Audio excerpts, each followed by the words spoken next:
tonight's episode is brought to you by Creative Compass Magazine, where you transform your life into art. Creative Compass is all about exploring, creating, and most importantly, living the creative life. CHC is growing and evolving into the daily dose of inspiration for the creative soul. Our mission is to inform, enlighten, encourage, and otherwise entertain you. And our vision is to spark your creative ideas that will allow you and your family to enjoy every single minute of your creative life and lifestyle. We care, we listen, and we encourage your dreams. So there is constant movement towards the edge of what's possible at Creative Compass Magazine. So check it out. You'll like what you see, I hope.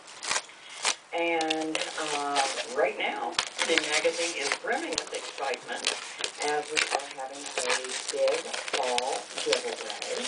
And it is giving away a Davison meatball maker. I'm so excited about that because it's just such a fun toy for fall cooking and all year round. But I love to make meatballs and spaghetti and meatball sandwiches and hoagies in the fall. It's great for those tailgating parties and those sort of things. So pop on over to Creative Compass and look for the post about the giveaway, about I Love My Meatball Maker. And also Davison is having a Pinterest pinning contest.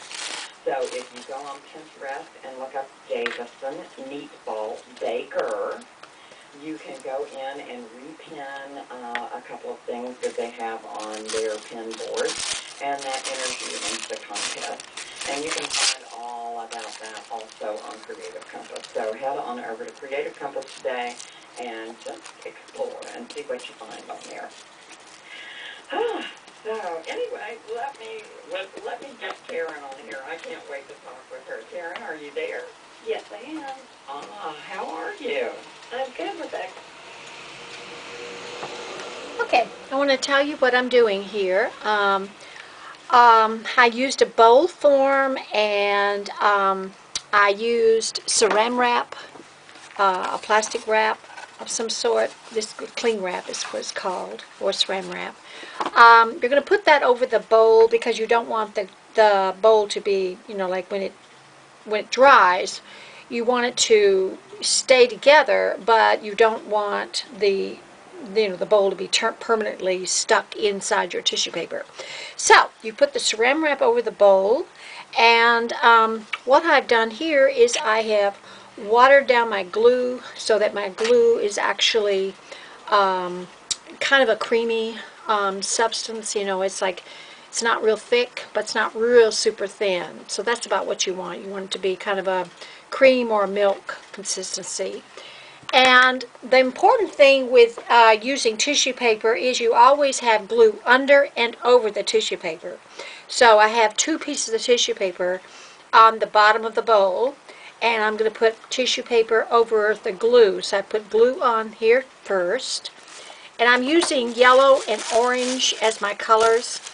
I might come back and put some pinks or some other colors on there too, but I'm starting with these 2 colors first. Now, if any of you have done paper mache, the idea was to put the flour water mixture both under and over your paper to make the the paper mache really hard.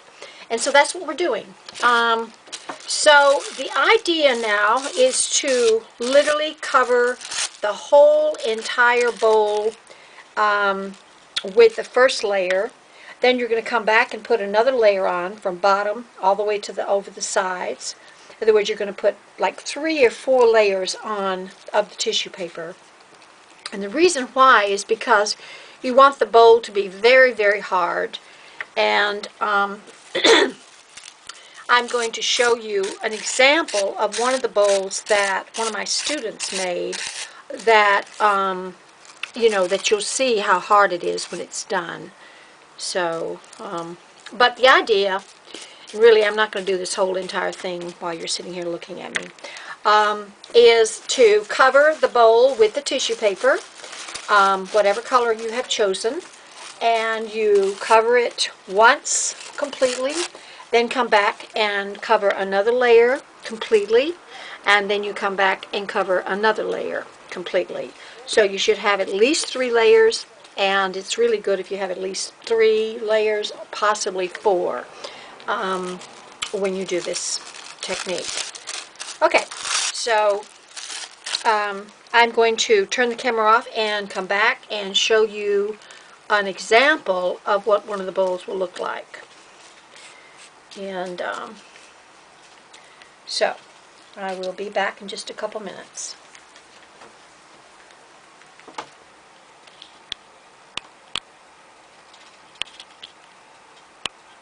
Okay, as you can see, this is the same thing, and what you do is once the tissue paper has dried on the top and it's very hard on the top, you turn the bowl over and you peel off the bowl and the styrofoam, the saran wrap at the same time, and then you slowly peel the saran wrap off of the bowl. Now, if it sticks, then what you probably need to do is let this inside part dry before you do that. So what you're going to have is a really nice, very hard shell of color when you're done. And this bowl actually can be used for putting hard candy in that's wrapped, or potpourri, or pretty leaves for the fall, or but you can also use it, as we talked about, you can also use it for your blessing bowl and put your blessing, little slips of paper representing your blessings in the bowl. Okay, so this is an example of what you are going to create, and I hope, because this is such a simple project, this little girl actually did this, and she's 5, so it's really simple. It's really a simple project. But it's a lot of fun, and what you can also do after you get the bowl done is you can come back and glue leaves or rose petals, or or anything that you want on the edges of the bowl. I've done different things, so we might do some of that as well. But I think I'm going to let you decorate your bowl yourself the way you want to. And then I'll just show you an example of what I do with mine. Okay? So, I will be back and show you an example of mine, and what I'm going to do with mine. I think I'm going to use some skeleton leaves also that I received from Blue Twig Studio. I'm actually on the design team, and I received a packet of skeleton leaves, and so probably going to use the skeleton leaves on this bowl. I think that'd be really pretty. Okay, anyway, so that's an example of what you're doing, and I hope to see yours soon. Thank you. Bye-bye.